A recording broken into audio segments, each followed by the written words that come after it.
Hello student, आज भी हमने क्वेश्चन लिया डेप्रिसिएशन का, फिक्स मेथड लिए।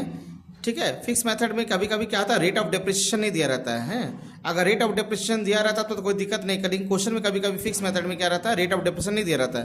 क्वेश्चन में क्या दिया रहेगा, स्क्रैप वैल्यू दिया रहेगा। ठीक है, उसका स्क्रैप वैल्यू के आधार पर हम लोग उसका एनुअल डेप्रिसिएशन निकालते हैं। तो हमने क्वेश्चन तैयार किया है, एक्स लिमिटेड एक मशीन प्लांट खरीदती है कितना में।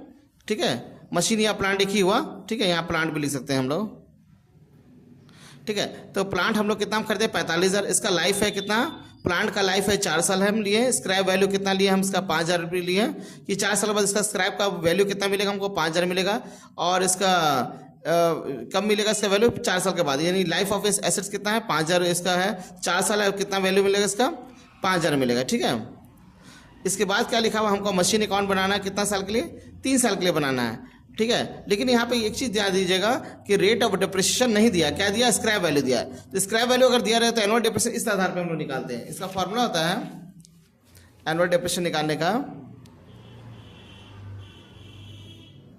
Annual depreciation is equal to cost of machine minus scrap value by estimated life of an assets. तो कॉस्ट ऑफ मशीन, मशीन का दाम कितना है, 45,000 रुपया है, लिख दिए हम लोग 45,000। स्क्रैप वैल्यू हमारा कितना दिया है, 5,000 रुपया दिया, लिख दिए। और इस मशीन का या इस प्लांट का लाइफ कितना है, 4 साल है। तो 45 से 5 चला गया, 40,000 हो गया और 4 हो गया। यानी हर साल हमको कितना डेप्रिसिएशन चार्ज करना है, हमको 10,000 रुपीज़ चार्ज करना है। Cost of machine minus scrap value by estimated life of an assets हो गया।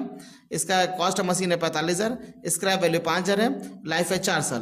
तो 45 से 5,000 तुमको स्क्रैप का वैल्यू मिल जाएगा, लेकिन टोटल डेप्रिसिएशन कितना हो रहा है, 40,000। कितना समय में हो रहा है, 4 साल। यानी हर साल कितना डेप्रिसिएशन हमको चार्ज करना है, 10,000 रुपये। ठीक है, अब इसको जैसे हम लोग क्वेश्चन बताए थे फिक्स मेथड में, उस हिसाब से हम लोग सेट करेंगे। सबसे पहले हम लोग क्या करना है, 1 तारीख को लिखेंगे 1/4/2021 टू बैंक अकाउंट। कितना मशीन खरीदे हम लोग, 45,000। डेप्रिसिएशन चार्ज करेंगे 31 मार्च 2022 को। बाय डेप्रिसिएशन कितना बताए थे चार्ज करना, 10,000।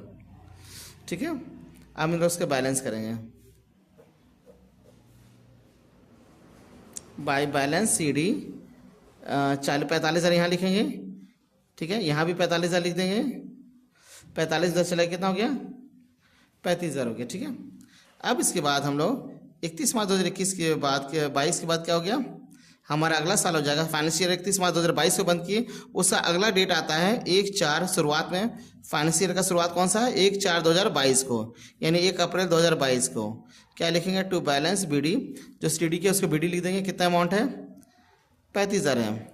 फिर डेप्रिसिएशन चार्ज करें 31 मार्च 2022 से, तो कब होगा अकाउंट क्लोज, 23 को होगा।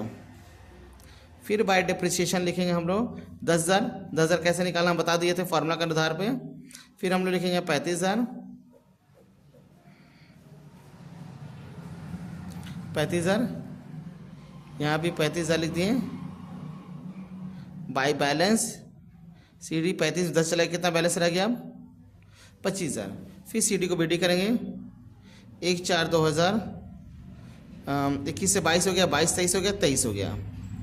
To balance P D 25,000। फिर 31 मार्च 2024 को फिर क्लोज करेंगे। By depreciation 10,000। ठीक है,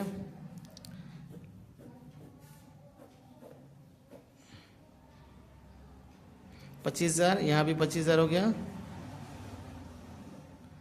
बाय बैलेंस सी डी। अब क्वेश्चन को हम और एडवांस करते चले जाएंगे। अभी हम आज पिछले क्लास में फिक्स मेथड बताए थे जिसमें रेट दिया हुआ था। इस क्वेश्चन में क्या रेट नहीं दिया, स्क्रैप वैल्यू दिया है। तो ये सारा सिंपल क्वेश्चन है। ठीक है, अब इसके बाद हम लोग जो क्वेश्चन लेंगे कि मशीन एक से अधिक कैसे खरीदते हैं, उसको कैसे सेल करते हैं, सेल करते तो कैसे प्रॉफिट एंड लॉस निकालते हैं हम लोग, तो फिर फिर डिमिनिशिंग मेथड का सारा चीज़ करेंगे क्वेश्चन हम लोग। ठीक है, फिर हम लोग यहाँ करेंगे सी डी को बी डी करके छोड़ देंगे। तो अभी जो मेरा वीडियो रहेगा वो सारा डेप्रिसिएशन से रिलेटेड है रहेगा। ये 15,000 करके हम लोग छोड़ देंगे।